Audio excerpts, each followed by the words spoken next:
தமிழக காங்கிரஸ் கட்சியின் மூத்த தலைவர் EVKS இளங்கோவன் இவர் காங்கிரஸ் கட்சியின் முன்னாள் மாநில தலைவர் மற்றும் ஈரோடு கிழக்கு தொகுதி சட்டமன்ற உறுப்பினராக இருந்து வருகிறார். இவருக்கு தற்போது உடல்நலக்குறைவு ஏற்பட்டதால் சென்னையில் உள்ள ஒரு தனியார் மருத்துவமனையில் சிகிச்சைக்காக அனுமதிக்கப்பட்டுள்ளார். இவர் ஏற்கனவே இதய பாதிப்பிற்காக சிகிச்சை பெற்று வந்த நிலையில் தற்போது நுரையீரல் சளியால் அவருக்கு மூச்சு திணறல் ஏற்பட்டுள்ளது.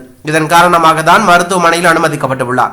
கடந்த 10 நாட்களாக மருத்துவமனையில் அவருக்கு தீவிர சிகிச்சை வழங்கப்படும் நிலையில் வெண்டிலேட்டர் உதவியுடன் சிகிச்சை வழங்கப்பட்டு வருகிறது.